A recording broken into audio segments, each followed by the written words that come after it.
할렐루야 사랑하는 성도 여러분, 오늘도 하나님의 말씀으로 하루를 열어 새 힘을 얻고 주님의 은혜를 누리는 시간이 되시기를 축복드립니다. 오늘 우리가 함께 보실 말씀은요, 이사야서 46장 3절에서 4절 말씀입니다. 야곱의 집이여, 이스라엘 집에 남은 모든 자여, 내게 들을지어다.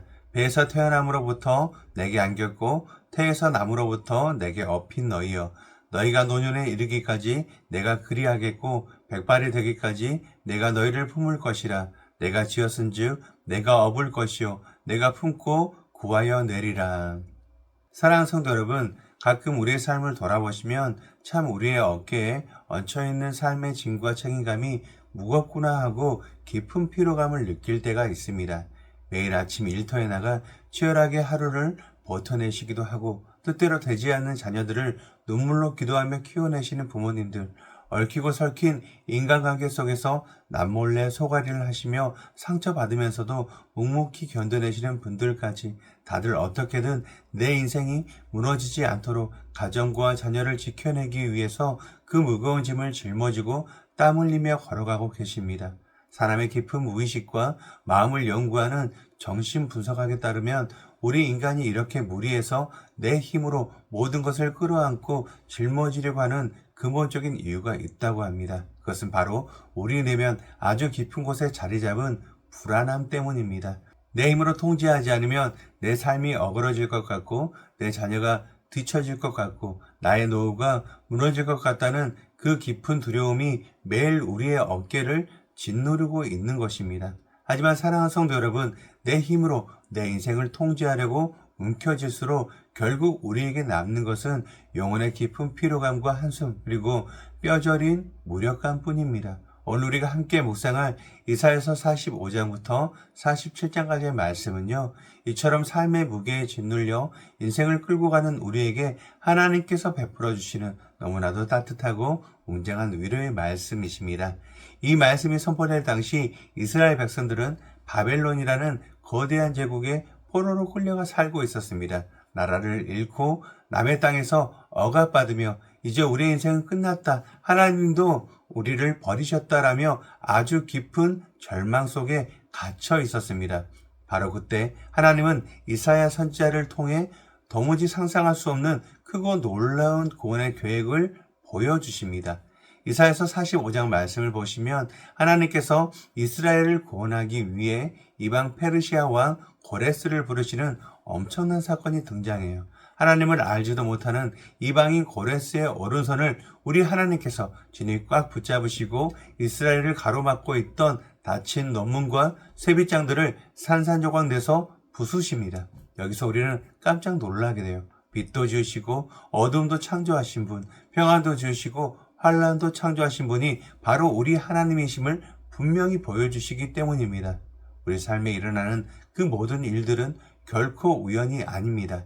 비록 당장 내 눈앞에 펼쳐진 현실이 캄캄한 포로 생활 같고 꽉 막힌 벽 같을지라도 역사의 주권자이신 하나님의 그 세밀하시고 거룩한 섭리 안에서 우리의 구원이 이루어지고 있다는 것을 45장은 분명히 선포하고 있습니다. 내 인생의 주원은 내가 아니라 바로 전능하신 하나님이심을 분명히 보여주십니다. 이어서 이사야 46장에 넘어가시면 우리가 도대체 왜 그토록 숨막히고 피곤하게 살고 있는지 그 영적인 이유를 아주 선명하게 짚어주십니다. 당시 바벨론 사람들이 자녀들의 부와 성공을 위해 끔찍이 섬기던 거대한 우상들이 있었습니다. 바로 바벨론 최고의 신으로 불렸던 벨과 그의 아들 느보입니다. 바벨론 사람들은 금과 은을 저울에 달아 쏟아부으며 화려하고 무거운 우상을 만들었지만 하나님의 심판의 때가 오자 그 거대한 우상들은 아무 힘도 쓰지 못하고 힘없이 엎드러지고 구부러졌습니다. 너무나 우스운 것은 그 거대한 우상들이 자기를 믿는 사람들을 위기에서 도와주기는커녕 도리어 지쳐 쓰러질 것 같은 짐승들의 등에 얹혀서 도망가야 하는 엄청난 무거운 짐덩어리로 전락해 버렸다는 사실입니다. 우상 숭배자들이 그 무거운 금덩어리 신을 직접 어깨에 메고 다녀야만 했습니다. 우상이라는 것은 꼭 눈에 보이는 불상 같은 것만이 아니에요. 우리가 하나님보다 더 사랑하고 내 삶을 지켜줄 것이라고 굳게 믿고 매달리는 돈이나 내 자녀의 성공, 사람들의 인정, 나의 자존심, 이런 것들이 바로 현대를 살아가는 우리의 벨과 느보가 되는 것이죠. 이런 것들은 우리를 절대 구원해주지 못합니다. 결국 우리가 죽을 힘을 다해 내 어깨에 짊어지고 가야만 하는 무겁고도 피곤한 짐이 될 뿐이죠. 하지만 참되신 우리 하나님은 이 짐덩어리인 죽은 우상들과는 완전히 다르십니다. 하나님은 절망에 빠진 백성들에게 이렇게 선언하십니다. 너희가 어머니 배에서 태어날 때부터 내가 너희를 안았고 업어 키웠다. 너희가 늙어서 머리에 백발이 될 때까지 내가 너희를 품고 구원할 것이다.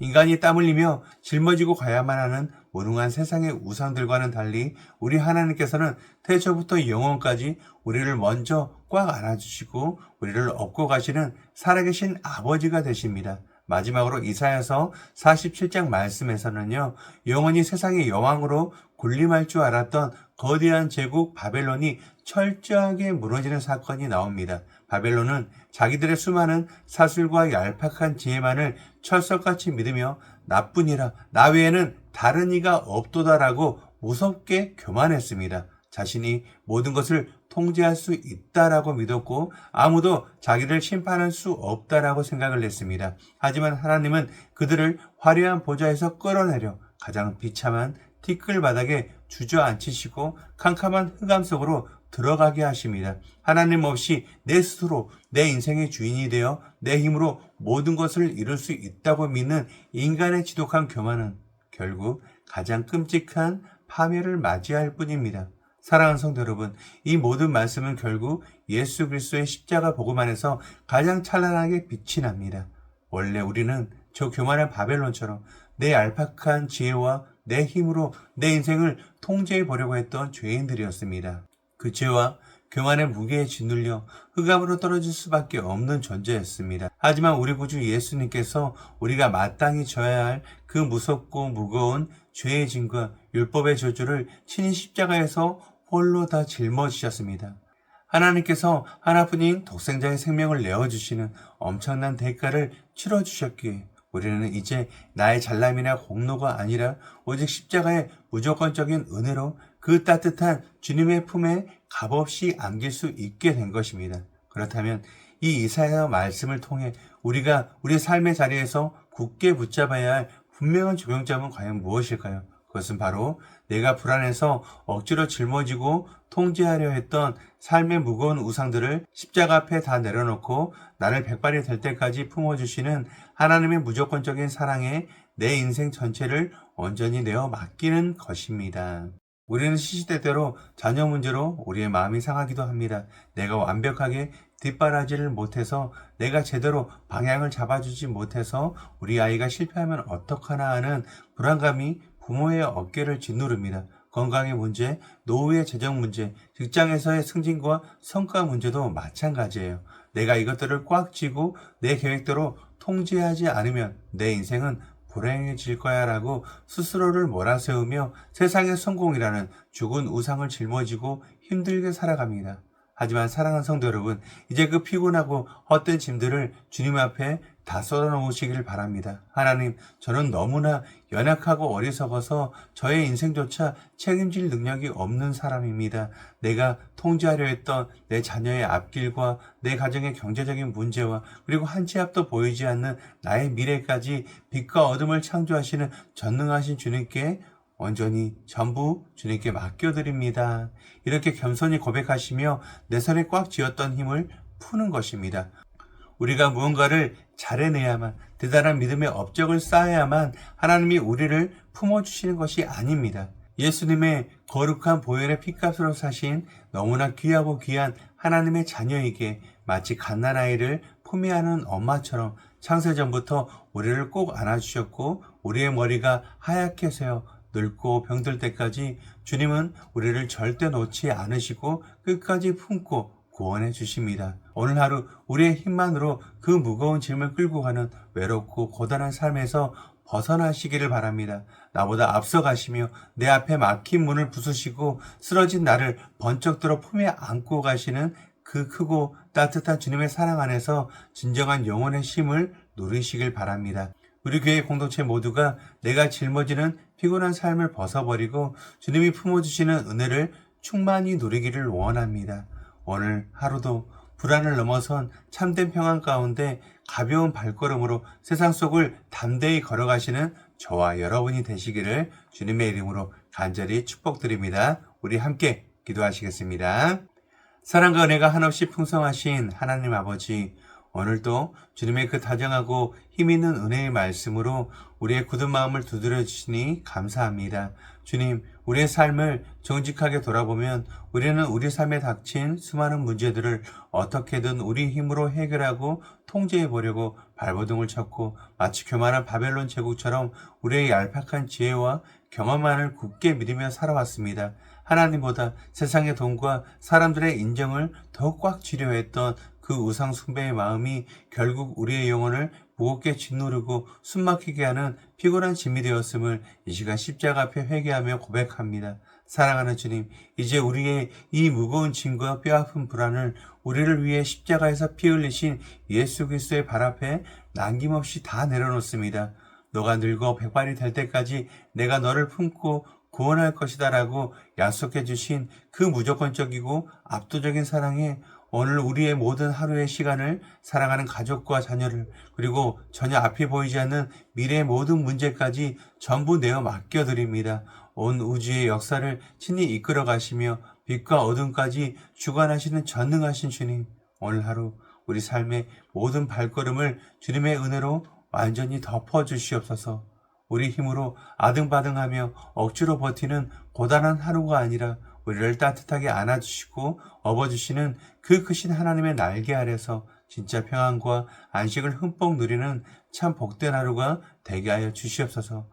우리의 모든 무거운 죄의 짐을 십자가에서 대신 지시고 영원한 생명으로 구원해 주신 참된 소망이자 구원자 되시는 우리 주 예수 그리스도의 이름으로 간절히 기도드립니다. 아멘. 오늘 우리가 함께 기도할 도구기도 제목은 각 위원회를 위하여입니다. 경조위원회, 관리위원회, 교육위원회, 구제위원회, 방송위원회, 비전기획팀위원회, 새가족위원회, 선교위원회, 예배위원회, 장학위원회, 재정위원회, 찬양위원회.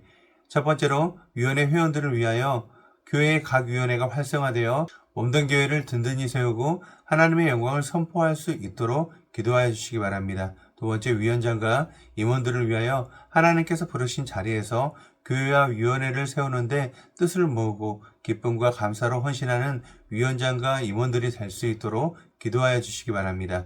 이어서 육신의 질병으로 고통받고 있는 교회 식구들, 경제적 어려움을 겪는 식구들, 타지와 타국에 있는 식구들, 우리 교회 다음 세대를 위해서 기도하시고 또 나라와 민족을 위해서 한국교회와 세계선교를 위해서 기도하시기 바랍니다. 끝으로 오늘도 주님과 깊이 교제하시는 하루가 되길 소망하며 각자의 기도 제목을 놓고 기도하시겠습니다.